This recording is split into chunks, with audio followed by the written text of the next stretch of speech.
Hi there, esteemed audience, and welcome to another episode of Middle Grade Ninja. I'm your host, Rob Kent. As you know, I'm the author of Banneker Bones and the Giant Robot Bees, and sequel Banneker Bones and the Alligator People. Banneker Bones is an 11-year-old biracial boy detective. He's basically Batman. He's got a trench coat that has a grappling hook, smoke bombs, all the standard Batman gear. He rides around on a jetpack, blasting giant robot bees out of the sky with an EMP blast rifle. And he's got his cousin with him, Ellicott Skullworth. It's my favorite book, obviously. Most exciting adventure I've ever written. And it is available to you as a paperback and audiobook narrated by the exquisite David Radke. And the ebook is free to download whenever you're watching or listening to this, wherever fine ebooks are sold. Don't worry about me. I'll get you on the come up when you have gotten immersed in the universe and you're paying money for Banneker Bones and the Alligator People and the upcoming, yet to be revealed third Banneker Bones adventure. Under the super secret pen name Robert Kent, I have written the young adult novel All Together Now. If you like teens in crisis, if you want to see what would happen to Indiana teenagers if the zombie apocalypse broke out, you want to see them desperate, trapped on the roof of a gas station, eating gas station food, trying to survive. All Together Now, a zombie story is your story. Once you are immersed in that world, also check out All Right Now, a short zombie story. And if you want to blow through the young adult and get to an extremely adult novel, I've also written the 5-volume serial horror novel, The Book of David. The Book of David is about an atheist who purchases a haunted house that then begins to give him religious visions involving flying saucers. So it is out there. It is far and away. Once in a while, I think, I should maybe think about unpublishing The Book of David, but it's too late. It's out there in the world. It's available as a paperback. The ebook for the Book of David, Chapter 1 by Robert Kent, not Rob Kent, is free to download whenever you're watching or listening to this. Get in there, get hooked. Don't expect a full conclusion. No going in. There's going to be a cliffhanger because I've got 4 more chapters of sweet, sweet story for you. And it just goes crazier and crazier. By the time you get to Chapter 5, I figure it's your fault because I gave you 4 perfectly good opportunities to stop reading. So if you're still with me for Chapter 5, we're going for it all the way. So check that out. As always, if you want to find out who my next guest is going to be, check out middlegradeninja.com. We've got a listing of the schedule of all future episodes, plus interviews, written interviews. You'd have to read in them as opposed to listen. But you like books, that'll be fun. Check out interviews with literary agents, editors, authors, hundreds of great people. Chatted with Kate DiCamillo and many, many others. Folks you know, folks you want to read. Check that out at middlegradeninja.com. And that's it. I'm out of plugs. Let's welcome our guest, Lance Rubin. Lance, I am thrilled to chat with you. How are you today? I'm doing well, Rob. Thank you. I'm very glad to be here with you. And I didn't realize just how prolific an author you are. That's amazing that you've written middle grade, young adult, and adult. That's not easy to do, and I give you so much credit. It's amazing. I'm toying with the idea of yet another pen name that will actually be secret, just because I've got some projects I want to try that will not fit in with the Middle Grade Ninja brand, although that doesn't stop the Book of David. Right. It's out there. You've already claimed it. Lance, I always ask people, I'm terrible about summarizing other people's books and other people's biographies. I'll just fumble all through it. So probably the best spot to get started is if you would give esteemed audience a little bit of an overview of your background. Gladly. Hello, esteemed audience. So yes, I've had 2 young adult books published with a third coming out, is out now. I've had 3 published by the time you're watching this, actually. The first 2 books are called, is the Denton Little series, Denton Little's Death Date and Denton Little's Still Not Dead. I'll talk about those in a little bit. The third book's called Crying Laughing. But before I'd written any of those, I actually had been an actor. Since I was a kid, I wanted to be an actor. I acted through middle school, high school, college, came to New York City, started acting in musicals, some TV, some film, did comedy, wrote some sketch comedy, was kind of doing all that stuff, and that was my plan. I was like, I'm going to be an actor. And then my acting career wasn't bringing me much joy. I'd had some successes, but things weren't really clicking into place. I was not really enjoying most of the parts of an acting career, other than the part where you actually do the acting. But that's really just a small part of it. You're also auditioning all the time. Your schedule's changing constantly, which is not something I personally enjoy. I'm someone who likes routines. Long story short, I had been kind of dropped by my acting agent and my acting manager in the same month. It was really a bummer.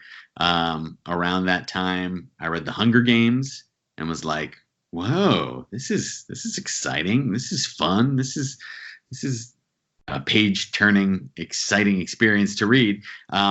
And I was so desperate for like something creative to do that wasn't just auditioning for things I didn't like, that I read The Hunger Games and I thought, oh, maybe I'll take this idea I've had in my head for a couple of years that I thought I'd write as a screenplay. Maybe let me try and write a young adult novel.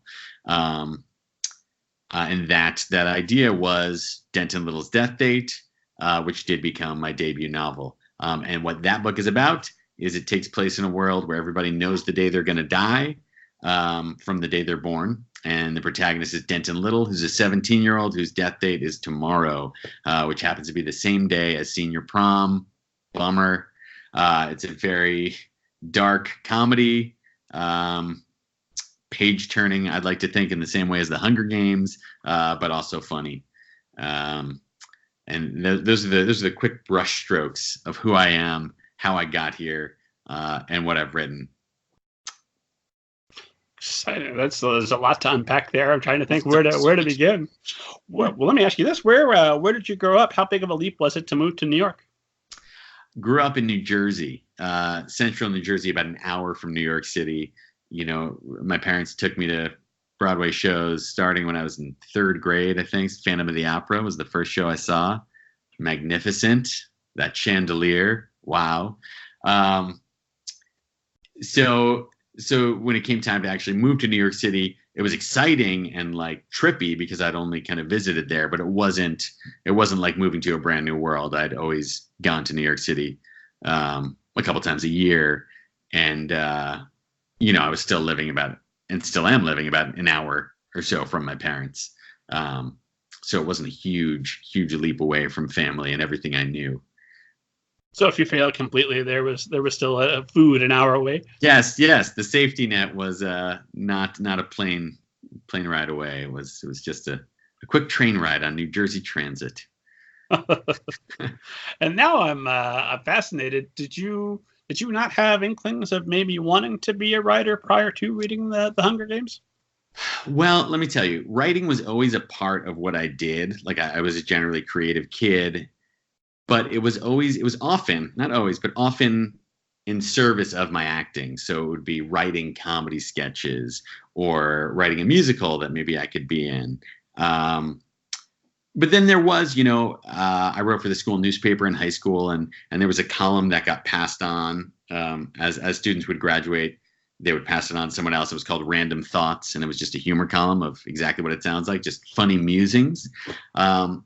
So I took on Random Thoughts, I think, when I was a sophomore or junior. So, I forget about that sometimes, but that was huge for me. And I was getting to like write funny things, and they would actually be, published in the school newspaper, and classmates would read them. And when they were like, oh, that was so funny, like that was definitely the beginning of this kind of passion for writing funny things and having people respond to them. So to say I didn't have an inkling of wanting to be a writer isn't true, but in my head, it was just always so much like I will be an actor and the writing will kind of be something else I'll do. I always imagined it the same way, like Steve Martin released a book and started writing, or Tina Fey, has Bossy Pants. It was like, okay, I'll get my feet wet doing the acting thing. And then I can kind of, write a book if I want to. And, that fantasy way that people have when they're imagining dreams that won't necessarily come true. But in this case, I did end up writing the books. It wasn't piggybacking on an acting career. It was kind of its own thing. Well, it's funny because I'm actually writing books as a way to break into my acting career. So that's there you go. We're like the yin yang here of My acting. heart goes out to whoever took over Random Thoughts post you. That's got to be just an Oh, impossible job to be the dude after Lance Rubin. that's very kind of you. Well, I can assure you, not all of my random thoughts then were very good. As I was reminded, as I looked back at some old newspapers, as my parents were moving 2 years ago, and I was cleaning out like some old stuff, and I was like, okay, some stuff did make me giggle still, but some stuff I was like, that's a miss, that's a miss. That's one bit I remember to give you a sense of the flavor of what was making me laugh at age 16 when I was writing that. Was like, one bit was like, who invented sleep? Like, did cavemen, I think it was written better than this, but it was like, did cavemen must have originally thought that their friends were dying all the time, and then suddenly they realized, no, it's sleep. It was like something like that. Something like that. I think it had a loose set up punchline construction more than that, but these were the things that were on my mind. Who invented sleep? Who first discovered sleep? Really There's a old Calvin and Hobbes where Calvin says, "Who invented milk? Who was the first person that said, I'll drink whatever comes out of that cow?"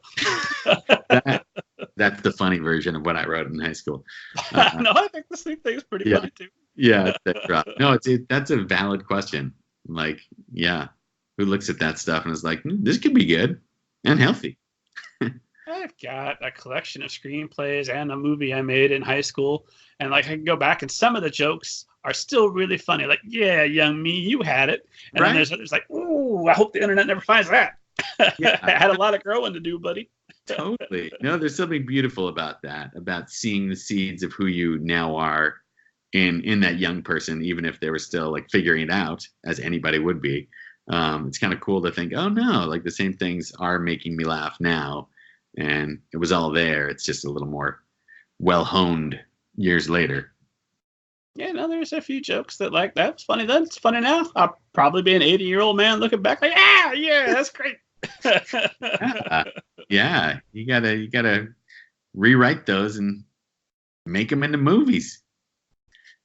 There's so much to ask you about and to talk about, and where all to begin, because I want to talk to you about your time as what's the word I'm looking for? Struggling to find as a improv comedian. Yes, I've watched videos of you singing, but do you want to get right to crying, laughing, and circle back, or do you want to start there and build up to crying, laughing, which is available now, esteemed audience, wherever fine books are sold? Thanks, Rob. Yeah, let's start with crying, laughing. That'd be great, and we can kind of circle back from there. Well, I could summarize the book and make you feel awkward sitting there listening to me say it wrong, or I could just say Lance Rubin, author of Crying Laughing. I'll take it. Give us an overview of the book. Yes, Crying Laughing is about 15-year-old Winnie Friedman, who is obsessed with comedy. She loves comedy. However, when she tried to do comedy 2 years ago, 2 years before the book begins, it was at her bat mitzvah when she turned 13, Jewish tradition, the ceremony of becoming an adult. She tried to do a stand-up set at her own bat mitzvah and it bombed. So that effectively convinced her, I'm not going to perform comedy. I still love comedy, but I'm not sharing my funniness with people because that was a terrible experience. So that's when the book starts. Sure enough, right when the book begins, Evan Miller, the so-called funniest guy in school, ends up kind of flirting with Winnie in the cafeteria, and she kind of makes a joke, and he laughs, and he's like, hey, you should join the improv troupe. So she does end up joining the high school improv troupe, even though she's still very reluctant to perform, and then kind of comes into her own as a comedian.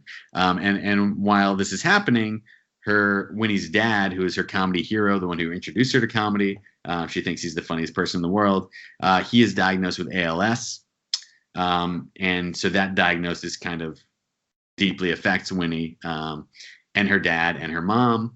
And so the book kind of tracks those two things, kind of what it means to kind of come into your own as a comedian and kind of come into your powers and be like, oh, I can do this thing, while at the same time having this devastating thing happen to your family and try and find your bearings within that. So why, and I'm going to ask you this facetiously, because Sure. I want to hear you talk about it.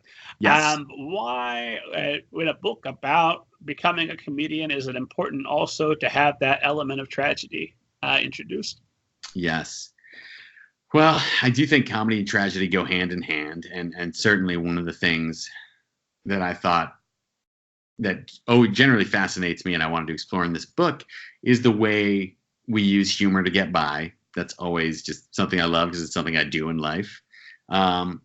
And I want to explore just the ways humor is so helpful, but also sometimes the ways humor is less helpful for,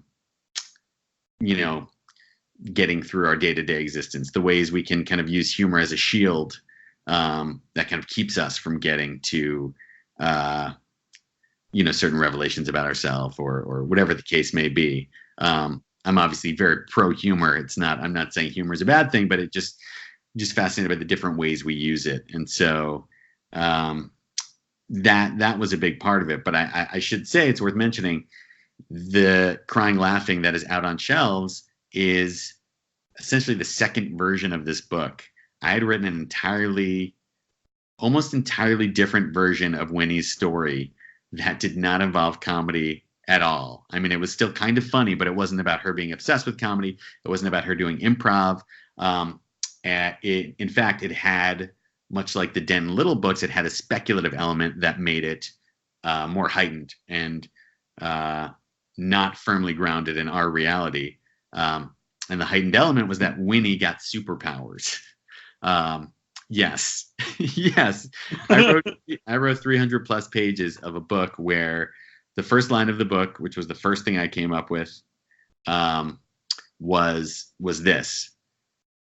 The day, let me just see. I want to make sure I get it right. It's the day I found out my dad was sick was also the day I got my superpowers. It seemed like a coincidence at the time, but of course later it became clear that wasn't true. So that was the seed of that book. Great opening. Yeah, thank you. Thanks. And there's still so many things I love about that book. However, during the creative journey of this, so I had written that. I didn't actually finish that draft, but it was like over 300 pages. I thought I was going to finish it and then submit it to my editor, who contractually was allowed to look at it first, because the book was not bought yet. And so my editor, Nancy Sisko at Knopf, who I love working with her. She had edited the first Denton books. She got to see this book first. So I was like, I'm going to finish it and get it in good shape and then show it to her. Even though I technically had the option to submit it on proposal, 30 pages in an outline. And I kept resisting that because I felt like my process was such that it would be better if I had the full book first. Just kind of a big mistake, and I wouldn't do that again. If given the option to submit on proposal, I think it's worthwhile to do it. Let us learn from your mistake. Why wasn't that a good idea? Yes, because I was like, you know what? After writing these 300 plus pages, I was like, now let me do this on proposal because I'm just going to be writing this forever. Let me make sure she likes it. I think she's going to love it. Great.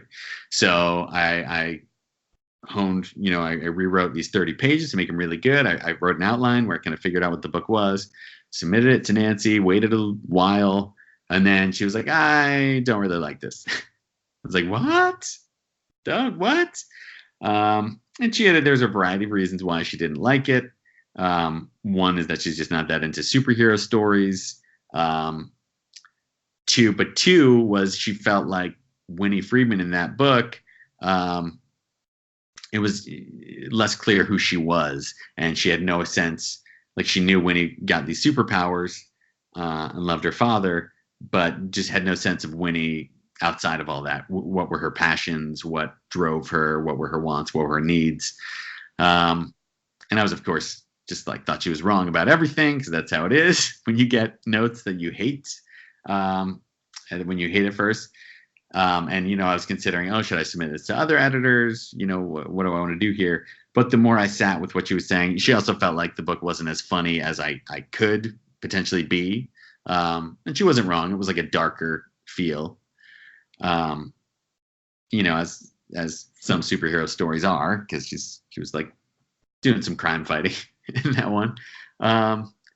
Anyway, the more lighthearted crimes, I assume, big bombs and exactly. dollar sign sacks of money. Yeah. Tons of sacks with dollar signs on them. Nothing. Nobody got hurt. The more I sat with her notes, and then I actually had lunch with her, which was very nice, because she could have just said, like, I don't want this book. See you later. But she was like, no, I don't want this book, but I like the themes here, and I think there's something here. Let's talk about what it is. And that's where she shared some of those notes. And long story short, then I basically overhauled the entire thing. And that was when I decided to bring improv in. And another key thing I should say here is that some of the story is autobiographical. My father, who is still alive, had been diagnosed with ALS initially when I was in college. It turned out to be not exactly the correct diagnosis, but he was experiencing this neurodegenerative disease. He started walking with a cane, then he started walking with a walker. So you couldn't figure out exactly what it was, but it turned out not to be ALS. And then recently they've figured out it's kind of a subcategory of ALS known as PLS, which is primary lateral sclerosis, which is a slower progressing disease, which, I feel very fortunate that my father is still alive, because when I first heard of the diagnosis in college, I was looking up information, and ALS is a brutal disease, and people die often within 3 to 5 years. Obviously in Writing, Crying, Laughing, where that is Winnie's father is diagnosed with ALS. I've done a lot more research and had gone to an ALS support group, and I've seen, how brutal the disease is. But so I just wanted to make that clear. You're asking about the tragedy comedy, that the seed for this character dealing with a father who's sick came from my real life. And I really wanted to explore that too, just like what it means to have a parent who's ill, how that affects you, kind of looking to your parent as this, strong leader in your life, and suddenly they're being compromised, in this case, physically compromised, and kind of what that does. That's a very long answer to your question, but no such thing on this show. We love long answers. We want to know everything. Great. Although I do want to play armchair psychologist just a moment. Please. And ask, yes, who doesn't love being subjected to that? Yes. What do you think that maybe also had a bit of an influence on Denton's death date? All that thinking about approaching death? Yes, for sure. I love that you've made that connection. Yeah, I think I'm generally pretty fascinated by mortality and the way we live, and thinking about death and talking about death. And absolutely, that comes from, what happened with my dad, and having to think, very seriously about, like, oh, am I going to lose him? Are we going to lose him? What does this mean? And even beyond just life and death, just the death of who someone once was, and having to see my father's life change, and him having to shift jobs, and, walking with a walker, and falling a lot, and all of that. Even when you're lucky enough to have it turn out to be not a fatal diagnosis, you're still experiencing this total changing of your world. And I think there's some grieving for the world and life you used to have, either way. So yes, that completely went to Denton. I should say another revelation I had about Denton Little's death date, kind of a couple years after writing it, was that was also about the death of my acting career, which is really funny because, like I said, I always thought, I'd been totally positive I was going to be an actor from age 8. And then once I was actually out in the real world, acting and not always enjoying it and not always having success with it, it was so jarring, because it was like, but this is who I am. I'm an actor. And like, I can't, when I'm supposed to be something else. But then I kind of made the shift to writer. And even when I was finding the writing so fulfilling and really being like, oh, I love doing this, and this fulfills me in a lot of the same ways acting did, the storytelling component, even as that was happening, I was still kind of like, but I'm an actor. It was so, and that was how everybody knew me, my friends, my family. That was like, they knew I could write and did do some writing, but I certainly never wrote fiction. And so when I look at Denton Little's death date, it's about this kid going through this death. The second book is, of course, called Denton Little Still Not Dead. So you know that he has made it to at least a second book. And does that bug you a little bit, knowing that there's a spoiler going into book one? Yeah, or is it mostly focused on humor and it's not that big of a deal? No, I've made peace with it and have justified it in that way. But yeah, I'll still have people tweet at me like, oh, I was reading the first book and then I happened to see the title of the second and now I know what's happening.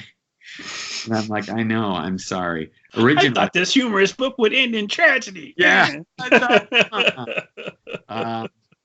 Yes, originally the second book was called Denton Little's Birth Date, which I hope would make people think, oh, it might be a prequel.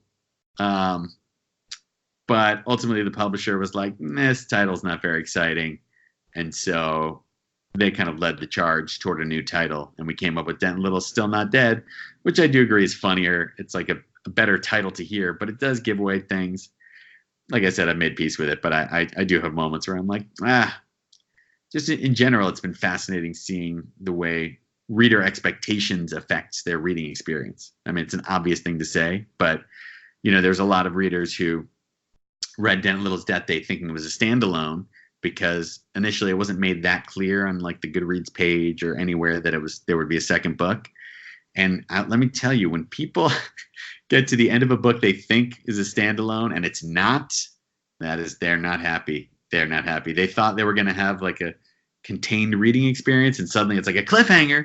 I'm going to have to read more book to like find out what's happening here, which when I was writing it, I thought like, ooh, ending on a cliffhanger. Because people love cliffhangers. This is going to be great. And then they'll all want to buy the second book. No, that's not how it works. I think if people are going into a series, they want to know, they want a little like number one on the book itself. I think even, that is one of the lessons I learned writing that book and going through the marketing of that book. It was like people want to know what to expect, how much book they'll have to read to conclude the story. And in the case of that series, they a lot of them didn't know. Now it's a little clearer, but yeah. What scandalizes me is when people read the end of the book first. So like, okay, everything's going to turn out all right. Now I can sit back and enjoy it. Yes. Like, no, that's not the. And like I can come to their house and jump up and down, read my book the right way. Right. Everybody's got their way. Yeah, my wife Katie is very much that because she just gets so tense. Like, how's this going to be? How's this going to turn out? That she would prefer to know. Sometimes we've even been watching a TV show and she'll like, assuming it's aired already, she'll be like, I just got to look this up on Wikipedia and see. I'm sorry, I need to look at the synopsis. She doesn't tell me because she knows I hate spoilers. I'm the opposite. But she's like, okay, I can watch this. Feeling less anxious because I have a sense of where this is going, which is interesting. Yeah. Yeah, Mrs. Kent for watching something that I've seen, and she'll just turn to me like, "How does it end?" And I'm like, "I could never tell you that. You should divorce me if I did." Right. And she's like, "No, then I'll be calm." It's right. Like, oh, that's a stupid ending. I'm not watching this. Like, I told you it's gonna be good. Just stick around. Right. Yeah, different people have different ways they like to consume their art, and that's okay. No, it's not, Lance. If everybody thought the way you and I did, then the world would be a better place, and I'm standing by that. Okay. Fair enough. Well, I tell you what, I've got more questions about Winnie, but since we're talking about Denton's Death Date, I did want to make sure I plugged your Snap original series available now. Yeah. And I also wanted to ask how did you get involved with the Snap series, and how do you do a whole novel, two novels, in 10 5-minute episodes? I know. How indeed. Well, so yeah, those 10 5-minute episodes just cover the first book, but that was very astounding to me when they said like, no, we're going to do the whole book. I was like, in 50 minutes? And to all of the people's involved, all of the people who are involved, credit, I feel like they did it very well. Like, obviously you don't have the whole book in those 10 episodes, but they really captured the spirit of it, and the overall arc of it really well. So I had adapted Denton into a screenplay myself, and I'd been working with a producer, and he'd been giving me notes, and I'd been doing rewrite after rewrite. And then I had the screenplay, and it was good, and we started kind of going out to people, different production companies that could potentially help make it. And in the middle of, as that was happening, this producer, Jesse Israel, who I'd been working with, he connected with Snap, and they were like hungry for original series. And he sent them the screenplay, and they were like, we're into it. And then they read the book too. And suddenly they wanted to make it. And, Snap series is still very new even now. But even then, when they were first getting in touch about it, I was like, what is this? It's like, it's made for mobile. Like, okay, how long the episodes? Like 5-minute episodes. Like, okay, all right. Well, it's not what I expected, because I was like, wrote this whole screenplay. But then once we started talking to Snapchat and the production company they brought on board, Snapchat basically brought on this production company, Insurrection Media. Once I was talking to them, and I felt like they really got the spirit and tone of the book, and it started to sound exciting to me. The idea of a new medium, because which is the time we live in right now. There's just new ways to consume entertainment all the time. So it suddenly seemed exciting, like the different things you could do with this made for mobile medium. There's a lot of texting within the episodes, and just like and it's shot actually for mobile viewing. So it's actually, the frame is like your phone. So anyway, long story short, so I became an executive producer on that. So I was involved in the process, which was cool. They brought on this great TV writer, Jason Ubaldi, to adapt it. I got to see his drafts, give notes. They didn't necessarily always take my notes, but I got to give them. And I was involved in the casting, and it was really cool, and it got made. I feel so lucky that they made it, and it exists. And I'm really happy with it too. I think the casting is great. I love the actors, and it's just a fun series, and you can watch the whole thing in less than 50 minutes. Just go to the Discover section of Snapchat. Basically everyone I know who's like above the age of 25 is terrified by the idea of Snapchat. I can't say how many people say to me, is like, I don't have Snapchat. I'm anxious to even go on there. I was like, I know, I was the same way as you. It's very easy though. You just download the app, create an account, and then just go to the Discover section. You watch a show. You don't have to snap anybody. You don't have to start sending snaps or starting snap streaks, or I still don't really understand that part of Snapchat. But again, yeah, the series got made, which is cool, because now that I have a better understanding of the way optioning books works. Not that much better of an understanding, but at least kind of. And books get optioned all the time, but it's very rare for things to actually get made. Which is great, because you get paid for nothing, right? Yeah. Yeah, totally. I mean, in this case, I would kind of give notes and stuff, and I helped develop the series originally. But yeah, it's super great. I've got a buddy who will remain nameless, as all buddies do when I out stories about them. Yes. But he's got a book that has been optioned a few times, and he gets excited every time. I hope they don't make this one, because I'll get paid again. Oh, yeah, exactly. No, that's so true. When they don't make it. Yeah. Good point. However, you should tell your buddy he will get paid more if they do end up making it. So that's a good reason to hope for it to get made. But yeah, no, that's so true. You could just kind of like ride those options, and it's nice. You already wrote the book. Work is done. Since you're involved in casting, knowing that you are the greatest possible actor for every role in the story, since you know them more intimately than anyone could. Yeah. You didn't pitch yourself like, hey, have you thought about maybe going a little bit older with them, like a lot older, like not really high school? I got very serious. I wrote a very long email explaining why I would be the best one for the part, even though I'm 20 years older than the character. No one responded. I'm still waiting. Still waiting to hear back. Hurtful. Really painful. Worked really hard on that email. And I even had some video clips. Yeah. Yeah. I think we're hearing some improv comedy, but I want it to be true. This is good. Yeah, no, it's not true. It's not true, Rob. That was a bit. Haha.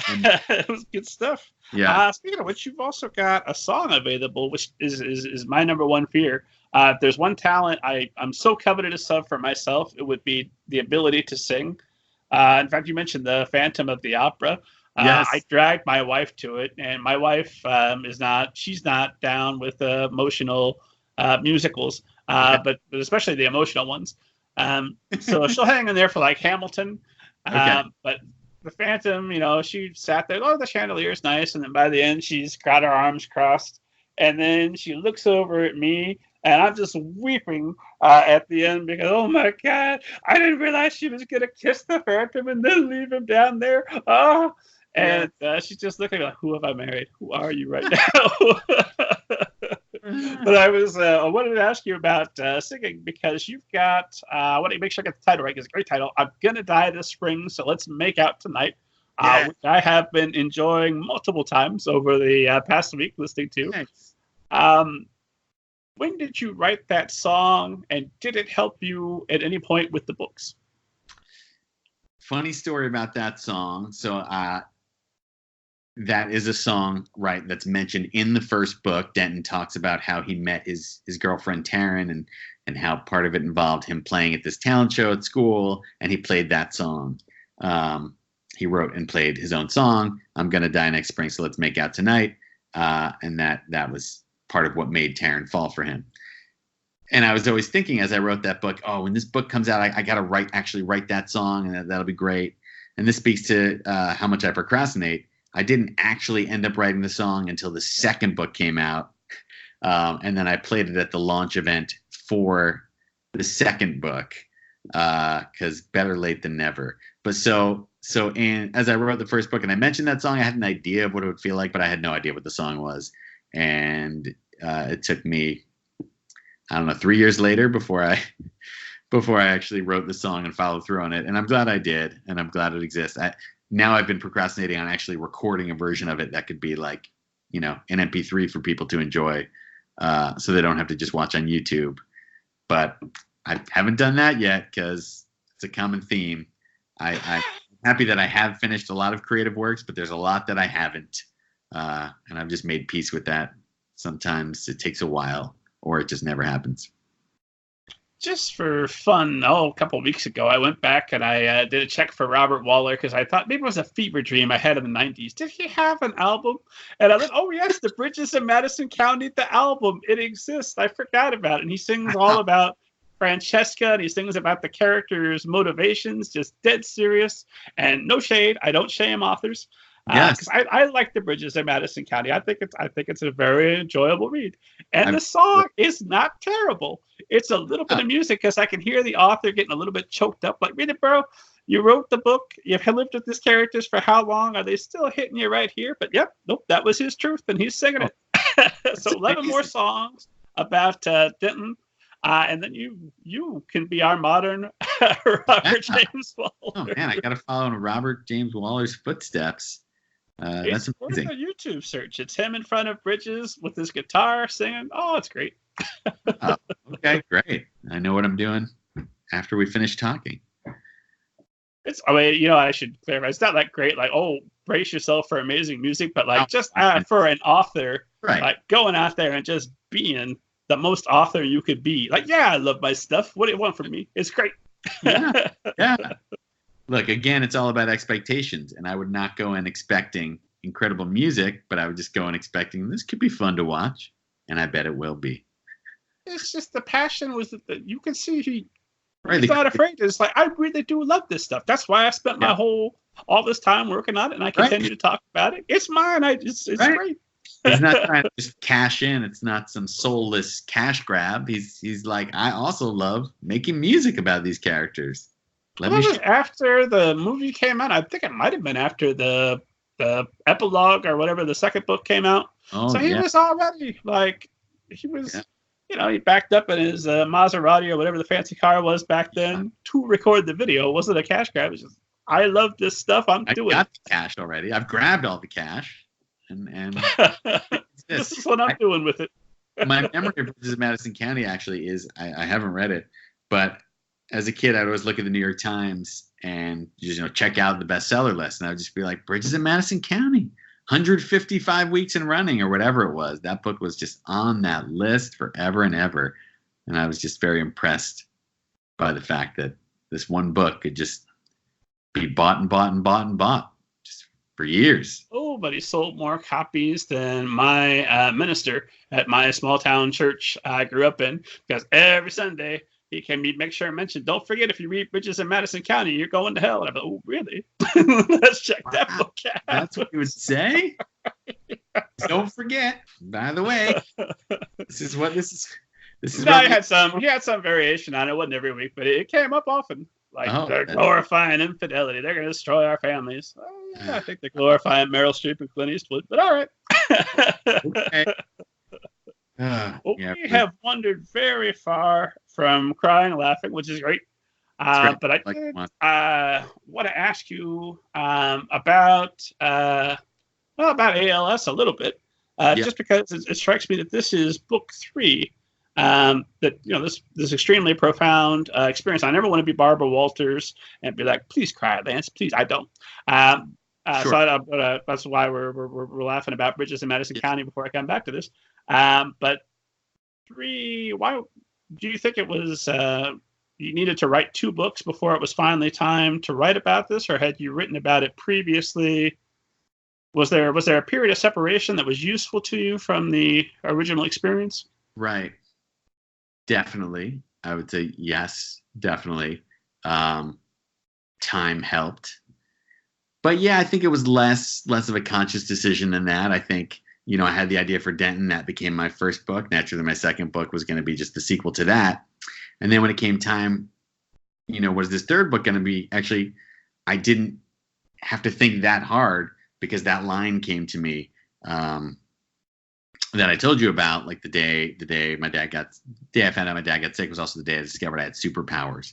And I should say that line and that idea of what that book was, of Winnie getting stronger as her dad gets sicker, was inspired by a real thing my dad said to me. A couple years after he got sick, when I had first gotten out of college and I was starting my acting career, I think I had a couple of successful things happen.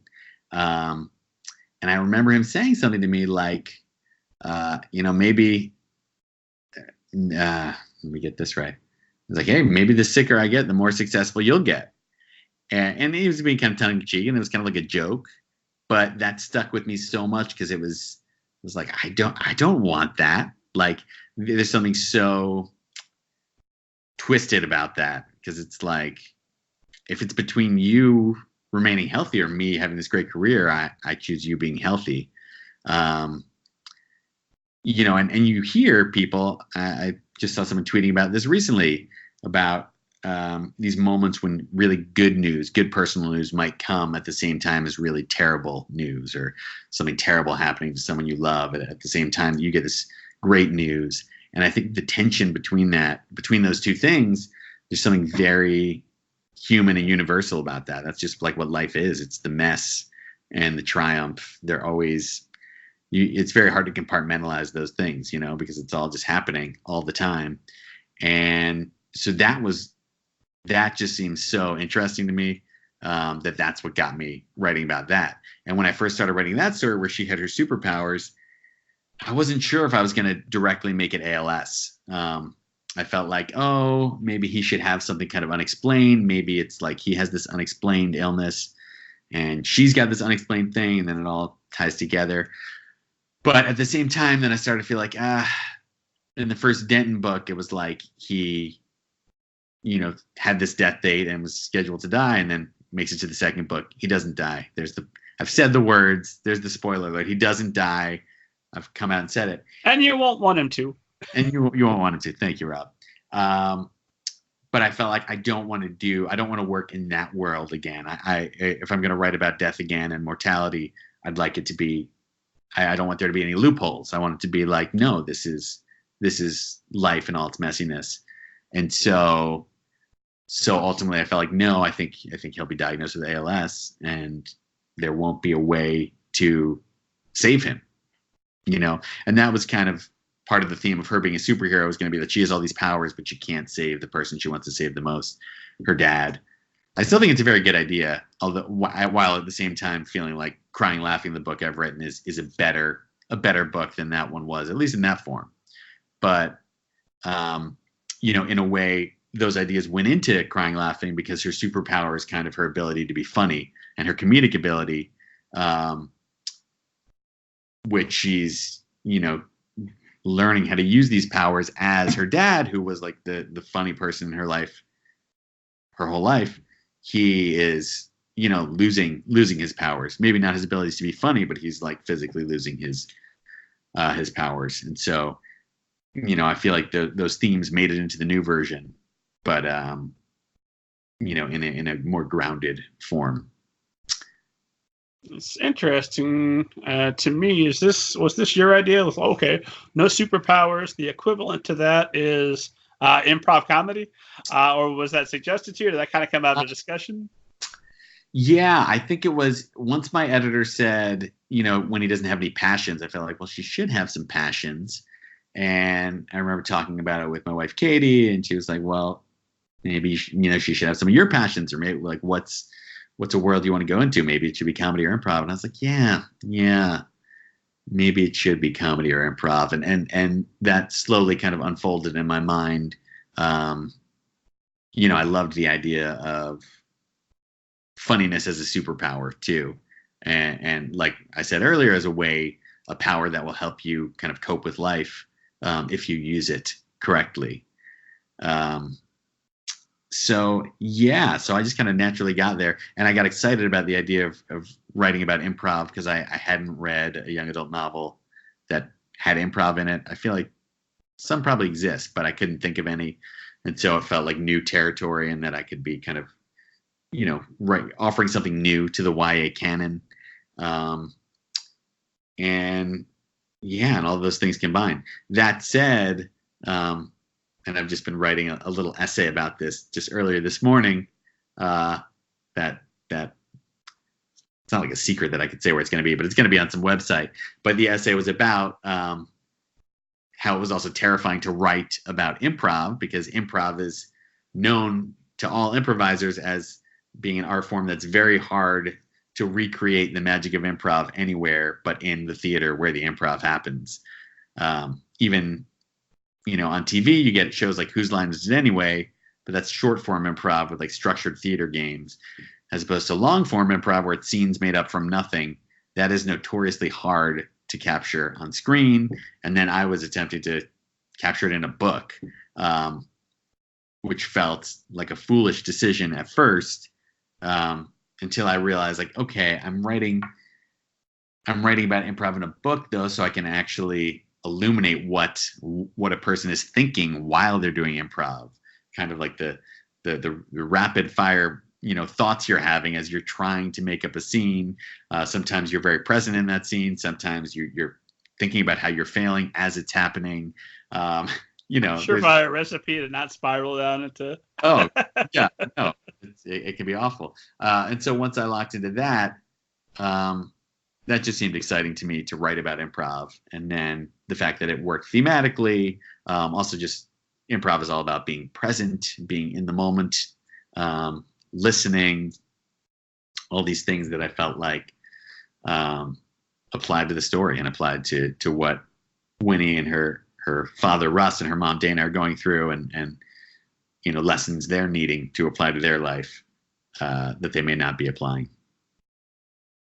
And then, are superheroes still on the table for you? Because there's a possibility we might yet see a different Lance Rubin superhero book. Yeah, maybe. I mean, I've always loved superheroes. Big comic book reader as a kid. Always dreamed of like, I wish they would make superhero movies. Of course, now it's all superhero movies. So I feel like we're a little superheroed out. And even now there's so many good subversive twists on the superhero story, but I don't know. I would only want to do it if I had a truly original take on it that I thought was putting something new into the superhero world.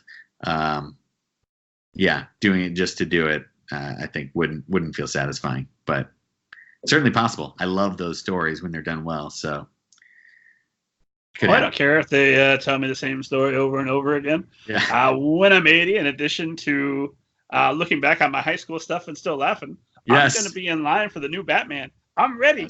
Yeah. You catch Oh, on. the Waynes are coming out of the theater. This isn't going to end well. Here we go. Nice. The Waynes. Oh, yeah. Do you see every Marvel movie? Do you see every, like, are you? Sooner or later, yeah. Sooner, okay. But it's not like you go every Friday night when it comes to. I mean, there's so many. Although if I'm leaving the house, it's probably going to be something that they spend a fair amount of money on to compete with all the homework I have of Netflix and Amazon Prime and Hulu and God knows how Snap original programming. Yes. Just endless. I feel like I literally have television homework, and it makes me almost resistant to watching TV anymore. Like if I'm watching this, I feel guilty because I heard recommendations for 10 other great shows that I don't have time for. Yes, it's so funny. I talked to a lot of people about that, about how the extreme volume of content makes you watch less. Weirdly, there's like so much available that you're like, I don't know what to watch. Let's just not watch anything. Time to read a book. Read a book. This will work out well for you and me because TV will cannibalize itself and we'll get all the readers. Yeah, right. It's just going exactly how we planned it, Rob. Let's greenlight more series. Yeah, it's expansion. so many platforms that no one will watch anything and they'll need their books. Here be my Andy Warhol quote. In the future, everyone will star in at least one season of television. Good. That's apt. It feels like, somebody's got to act in all these shows. Why not? Yeah. Why not? Person listening, you could be it. Yeah. Speaking of acting, are you going to be narrating the audiobook for Crying and Laughing? I will not. Great question. I did narrate the first two Denton books, and that was a pure joy. Really, that was so cool to kind of fuse my past acting life with my current writing life and get to be in the booth doing that. But since Winnie is a female protagonist, I will not narrate it. And also, the audiobook rights have not been bought yet, so there's no guarantee it will be made into an audiobook ever. I really hope it will be. But if it happens, I'm actually really hoping my wife, Katie, narrates it. She actually is an audiobook narrator. She's also a writer herself, but much like me, she's an actor turned writer. And she's such a great narrator, and she's so funny, and I think she'd do an amazing job narrating. So is there a place online we can send the esteemed audience to go check her out? Yes, absolutely. I mean, I guess if you just look her up on Audible, you'll find all of the books she's narrated. She would be mortified that I'm sharing this because she always cringes listening to her own voice, but she's a fantastic narrator. Her name is Katie, Katie, Schorr, Schorr. She's narrated everything from adult books like The Hating Game to middle grade young adult series Evermore by Alison Knoll. Anyway, she's an incredible writer. She's written this book that has not yet been published, but it's so amazing. So I listened to Evermore. Fantastic. You listened to it? Oh yeah. Oh yeah, I interviewed Alison Knoll, available at middlegradeninja.com way back in the day, and I listened to the Evermore audiobook. That's nuts. Well, you've listened to my wife Katie narrate. That's wonderful. Well, outstanding. Yeah. Tell her to come on the show. We'll talk audiobook sometime. Yeah, I will. Great. Now with that, I'm trying to think with that if my wife narrated my audiobook, if that would be a good thing for our marriage or a bad thing. Yeah. Well, you could be in the booth with her like, no, let's go back. That was not the right read on that line. That's wrong. It's wrong, sweetie. You don't get me at all. Yeah. I thought you were someone else. I thought you knew me. What was the experience like of recording your own audiobook with the Denton Littles? It was good. It really was fun. I mean, recording an audiobook in general, especially a book of any length, it becomes a very exhausting experience. Even though you think like, you're just sitting there reading, but just using the voice and like putting all of that life and excitement into the voice, depending on what part it is, doing different voices. It just like drains you. It was nice that I really loved the book because I wrote it. And it was a joy to bring it to life. But I remember coming in the second day and it was like think it was 3, maybe 8-hour days where we recorded. You know, you take a lunch break, you take breaks for like 8 hours. The beginning of the second day, I was like, oh boy, wow, 8 hours of reading this thing. Okay, all right, here we go. Here we go. I was like, and again, this is like, you could not love a book more than one that you wrote. But I was like, wow, geez, if I'm feeling this way about a book I wrote, I can't imagine being an audiobook narrator. You're going to come in for your second day. It's a book you don't like, maybe, and you're just like, all right, time to make the donuts. Let's read this thing. Let's read this thing. And also, it was funny because like there were certain words that were bizarrely challenging to pronounce. I remember murdered. Even saying that murdered is it like comes out kind of marbly when I say it. And so I remember having to kind of just like do those lines again and be like, you know, what if I'm going to be murdered? I know, I'm still struggling with it, but that's a funny thing when you've written these things and then it comes time to say it and you're like, that's not how I imagine it sounding in my head. I'm mangling these words. So who read my beautiful book? Yeah, why'd they run it? Did this? Who do you scream at? Funeral is hard too. Funeral, when it's in the context of a sentence, when you're like, I was getting ready to go to my funeral. Funeral. Yeah, it's going all right now, but that was a tricky one. All the death words. Murdered, funeral. Yeah. If I ever read my own audiobook, which I don't think I will, because I listen to this podcast and that's plenty. But it would probably be the Book of David, just because I can't imagine foisting that on someone else. I did it. I'll take the responsibility. What is in this book? I can read this thing. There is a character named Sexy Jesus. Who may or may not be the actual Jesus, but he's definitely got hot abs and walking around looking good for the entire 5-volume series. And he says all the terribly offensive things you would hope a character named Sexy Jesus would say. And it's I think it's wonderful. It makes me laugh. Lots of folks I've been delighted to share my sense of humor and are also very much enjoying the book. But I'm just waiting because it's countdown. I've already had a few people. My proudest review of just about any was 2 words. It was just too satanic. Yes, nailed it. That's metal. I'm Did it. doing the work that I want to do in this world. Yeah, too satanic. Wow. I grew up to be who they told me not ever to grow up to be in Sunday school. Did it. Yeah. Oh, that's cool. And that's available. Where can I find the book, David? Oh, sure. It's available wherever fine ebooks are sold. So if you you got yourself a Nook, you got yourself a Google Play account, you got yourself a Kindle, my God, get yourself the Book of David, or you can just get the paperback. Yeah, that's great. And one day, probably never, an audiobook. But not this day. Never say never, right? That's true. Although, speaking of never say never, my next follow-up question for you is, why is your acting career over?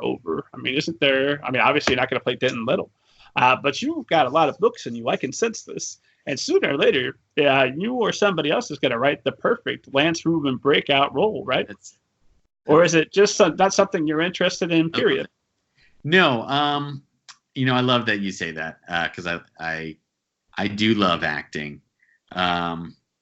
And no, I would not say acting is over for me. What is definitely over is like pounding the pavements, going to auditions, just kind of working that acting rat race, which I just found no pleasure in.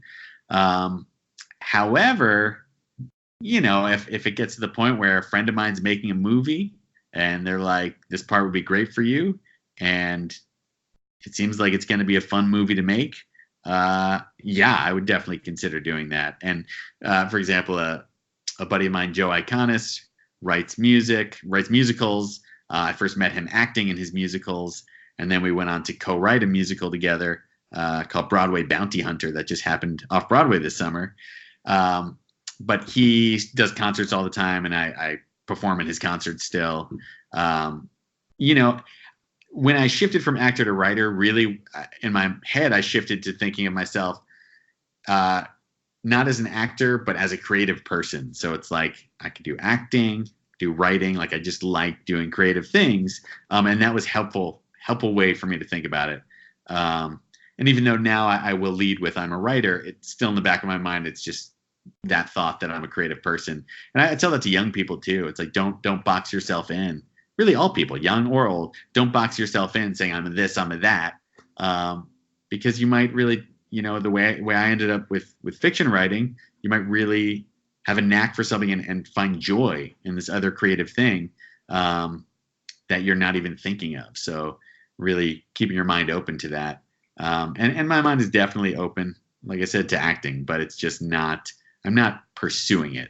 If great acting opportunities fall in my lap and they seem fun and fulfilling, by all means, yes. But I'm not trying to be John Krasinski anymore.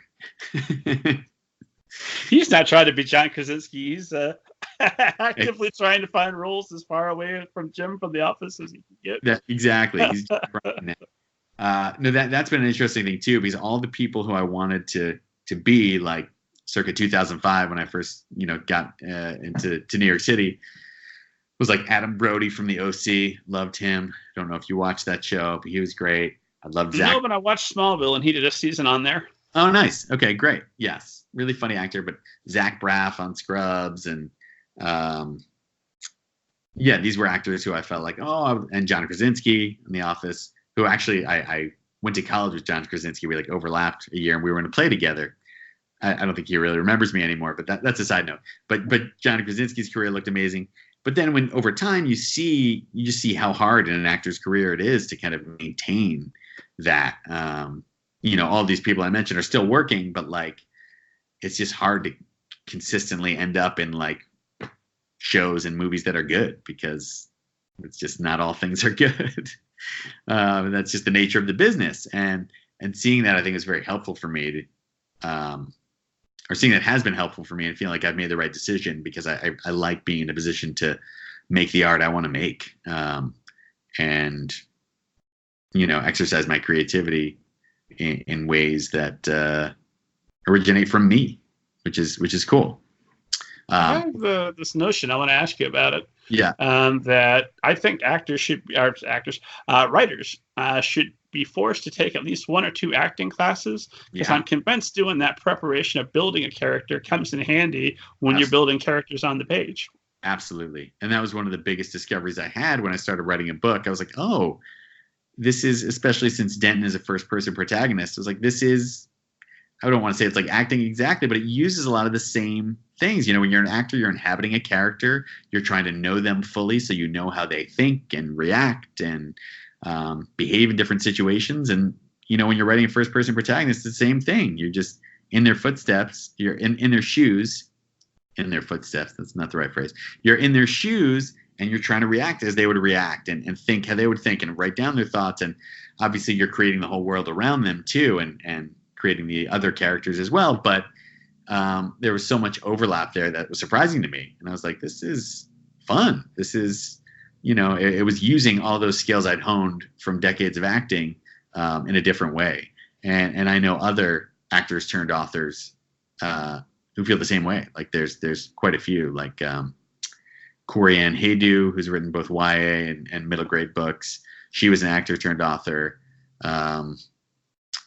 There are others who are not coming to my mind right now, but it's not an uncommon thing, and I think for that reason, there's just a lot of overlap. And YA especially, which is so there's a real like nowness to YA. A lot. I feel like a lot of YA is often in present tense because it's just like exciting and visceral and like it's all about the action, the plot moving and being in that character's shoes and reacting and so YA especially I think is really makes sense as a fit with actors to go into YA. Plus, I assume you don't have to worry about somebody stinking up the place with the bad performance because you're playing all the characters, right? That too. Yeah. I mean, making any kind of movie, play, TV show is all about dozens of people coming together to make this thing, and everybody has to be on their game to make it work. And so when it does, it's fantastic. But when you're writing a book, you have the luxury of, you've obviously got all these people involved in marketing and making the book from that perspective. But as far as the actual creative content, you've got your editor, you've got you've got your other readers, but it's really there's a lot more within your control. It's not like getting up in front of people and being able to shake your paperback and sing and smile and have a presence hasn't come in handy. I mean, Yes. The reason we met, you came, which I appreciate, you came all the way here to Indiana for RosieCon. Shout out to RosieCon. We love them. Yes. And I love authors who come all the way to Indiana meet us because I want more to come. So thank you for that. But what have you found to be the most effective forms of marketing and presenting yourself to move those books? Oh man, I'm still figuring that out, Rob. It is a challenging nut to really crack. And I love festivals like that. When RosieCon was a great one. But there's so many wonderful teen book festivals, and those are great. I mean, I have no sense of how much. You definitely sell some books at there, so that's great. I don't know how much it kind of affects book sales overall, or there's a ripple effect of people seeing you there, reading the book, telling other people. I'm sure there is. But more than anything, I love those teen book festivals just because you're actually interacting with so many passionate readers, many of them teens. So it's just so always inspiring and invigorating to remember, like, oh yeah, there's people reading this. So much of like sitting alone writing, as and you kind of can forget that there's going to be someone on the other side of that, hopefully enjoying and reading the stories. And so teen book festivals are always invigorating that way. As far as other marketing things, I now my new book, Crying Laughing, is out, and I've had to wrap my head around, like how do I get as many people to read this as possible? Because you want to make the best book you can make. I feel so fortunate. It's actually published. But then it's like, then the next hurdle is like, how do you convince people in a world where there's so much content, as we've talked about, there's so much to watch, so much to read, so much news to read. How do you get those people to actually pick up your book and read it? And new Assassin's Creed every year. Yeah. All those Assassin's Creeds. I mean, how are you going to compete with that? So then there's the social media component, and I really do enjoy Instagram. I think is my favorite. Twitter I like, but it's like what is within your control as an author to do, and I don't think I have a set answer. I think ideally all these avenues come together and get the word out on your book. And I love doing school visits too, along with teen book festivals. I've done a fair amount of those. Whenever Denton has been on like a state librarian list, as it has in Illinois and South Carolina, that's always cool because then you do get invited for more school visits. I find from that, because these lists, all the librarians in the state often look to these lists, like what are the young adult books we're all reading right now. So that's been cool. And I love a good school visit. It's the same thing as a teen book festival where you actually get to interact with the young people who are or could be reading your books. And without fail, they're always curious, excited, ask great questions, generally give me hope for future generations. But I don't know. How do you find like marketing? How are you getting the word? Obviously, you have this amazing podcast, so that's people. That's hearing. it. Yeah. Go. No, I go out. I teach. I do events. Yeah. And I do local events. I do some traveling. Not much with the Twitter. I don't like Twitter. I mostly just like other people's tweets. I'm like, oh, look at all the people saying clever things. Yes. That's how I am too. I've given up trying to say clever things. If I think of something, I'll just get it up there. But I spent too many like long chunks of time with a half-formed joke. It's like, what is this joke? Oh, and then suddenly 35 minutes have gone by and I still don't have the joke. I'm like, what am I doing with my life? This is not who I want to be. This is not what Twitter is for. Wasting time trying to think of a perfect joke. And sometimes when you do get the joke down, then it's like 2 likes, cricket. It's like, man, I just spent 25 minutes honing this thing. That was my day. Yeah, that's my day. And I didn't even go viral from it, man. So I don't know. I'm thinking about it all the time. It's like we live in this time when we have all these tools right at our fingertips. You can go Instagram Live, you get to live stream yourself, but everybody has the tools. So it's like the power of the tools becomes lessens as everyone has them, because it's just that much more content that you're competing with. So it's very hard to actually figure out the innovative ways to use them. That's going to pop into somebody's brain and be like, oh, I should read that book, or I should watch that thing. It's a conundrum. And at the end of the day, I always keep coming back to, I try to do as much as I can for marketing. I try to get my books into the hands of people who I think will enjoy them and who could spread the word. But at the end of the day, it's got to be like putting your energy into that next creative thing, and always looking forward a little bit, because otherwise you drive yourself nuts. Just being like, well, I mean, in all fairness, for writers, we were going to do that anyway. Yeah, that's true. But it's easy to spend your days, after a book comes out or once a book is available, looking up Amazon sales rankings or just thinking like, oh, is anything good happening? Internet, tell me something good. And I still fall into those patterns, but I try and catch myself and be like, okay, you can do one check of things, or one, looking to see if there's a new review up on Amazon or something. And then you got to just like work on the new thing, because it's just not helpful. It's not productive. And just because the internet provides you these windows into, how a book might be doing, it's not, that'll still be there tomorrow. If something really cool has happened to your book, someone will let you know. Let me refresh. Am I rich and famous yet? How about now? How about now? Yes, exactly.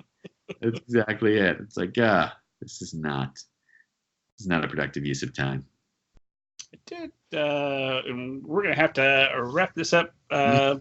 Unfortunately, and I have so many questions for you, but I did want to ask you about politics just a little bit, which we try not to ever talk too much about on this show.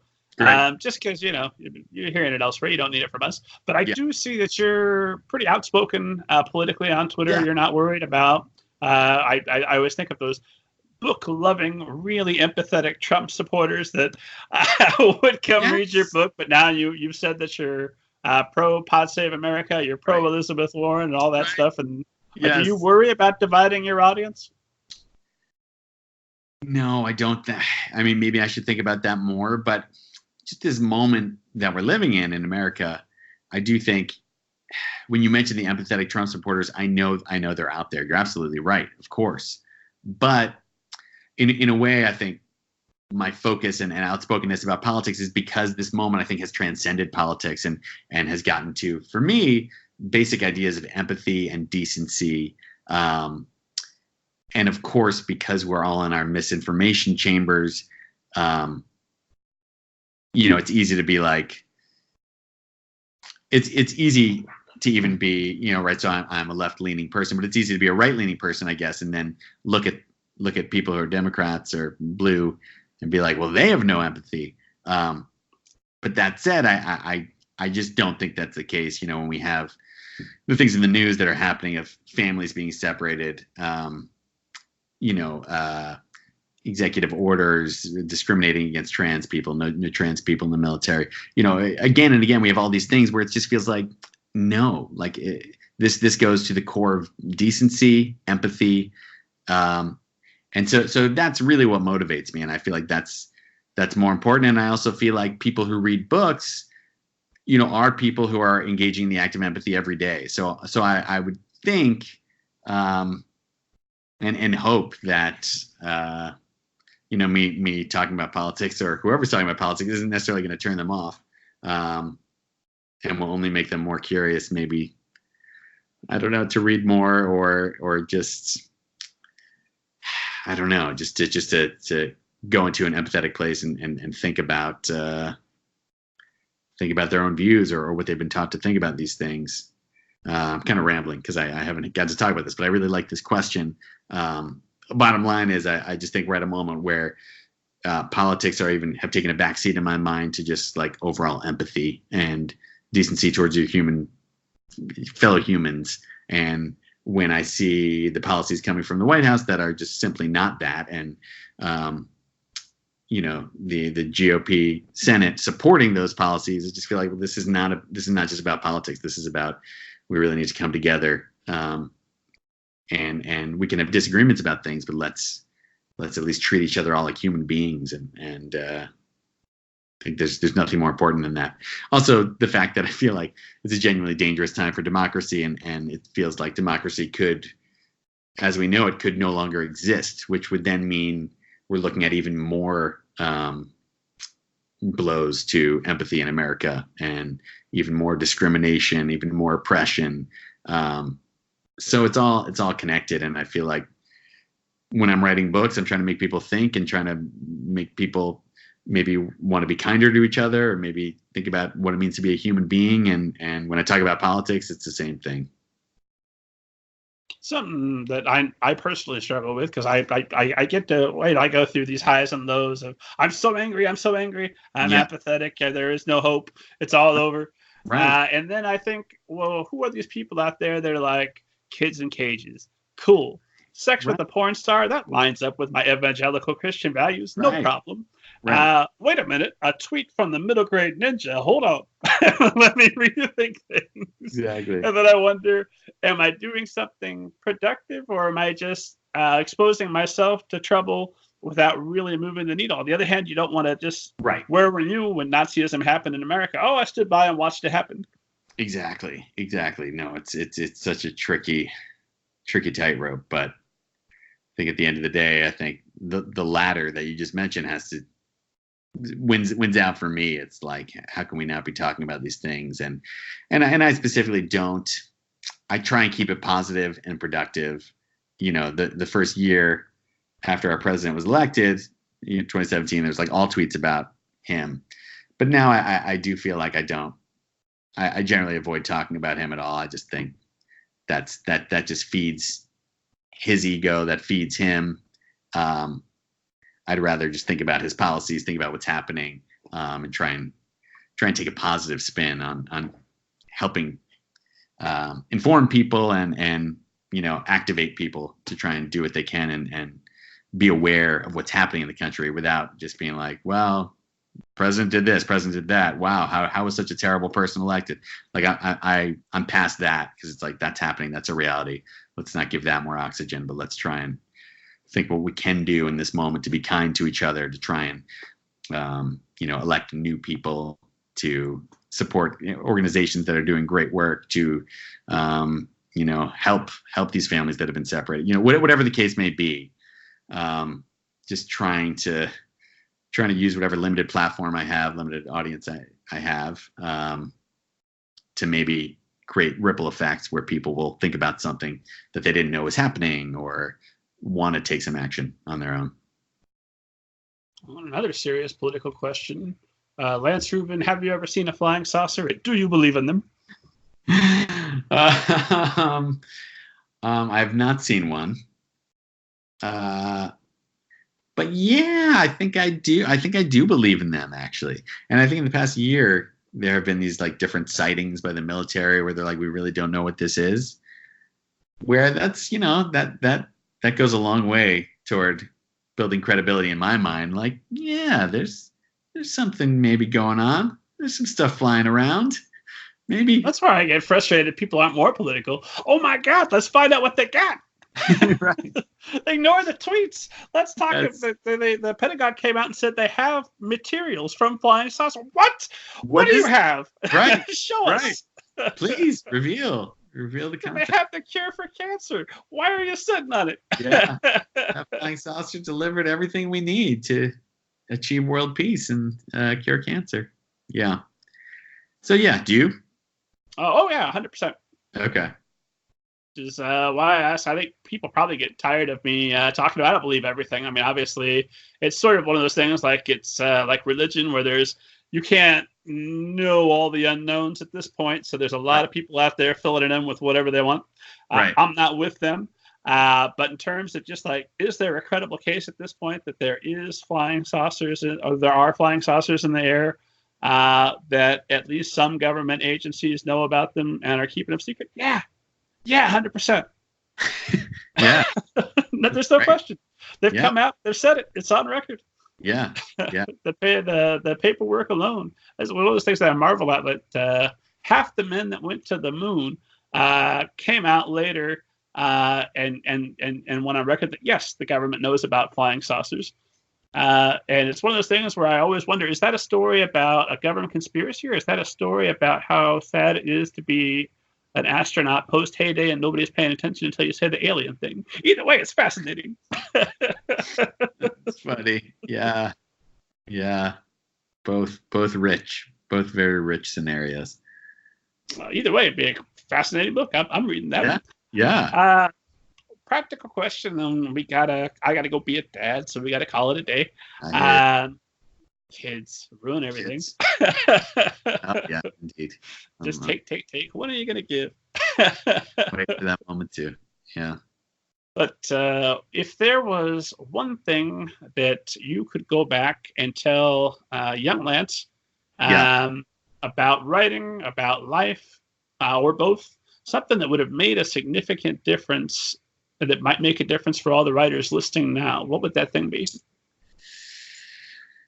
I think it would be keep making things without being afraid that they will fail or be bad. I am a perfectionist. I was then. I'm learning to work with that perfectionism and kind of push it away because it's so unhelpful. But yeah, I think if younger me could hear that, that would be a helpful kick in the pants, because I think it's very easy to feel like, oh, I need this to be amazing, or like I want this to be so good. So then you make nothing. And I think it's so much better. You just learn so much, everything you make, and you learn way more from failure than success. So I would encourage younger me to fail as much as possible, and to obviously feel the rejection and pain of failing, but also to know that it's a good thing. You want to chalk up all those failures, because it's only going to make you a better person, artist, everything. I had a professor that used to say, "Fail forward fast. Get it out of the way. Get to it." Yes, well said. Well, Lance, where can esteemed audience find you online, stalk you, buy all your stuff? Yes, check out my website, which is my name, lancerubin.com, RUBIN. I'm on Instagram and Twitter at Lance Rubin Party, because I once thought it would be fun, once Lance Rubin wasn't available, to add the word party after it, because parties are fun. So I'm at Lance Rubin Party. And check out Crying Laughing, which is available from all your book retailers online, all the places. And yeah, thanks for being here. Thanks for having me here, Rob. Thank you so much for making the time. This has been an absolute pleasure. We got to get our own show together. Yeah. Let's take this thing on the road. It'd be fantastic. Seriously, we got a good thing going here. A lot of good bits. As always, esteemed audience, find me at middlegradeninja.com. Check out who's coming up on the show. Download your free copy of the Book of David, Chapter 1, Banneker Bones and the Giant Robot Bees. Get them both. They're fantastic and free.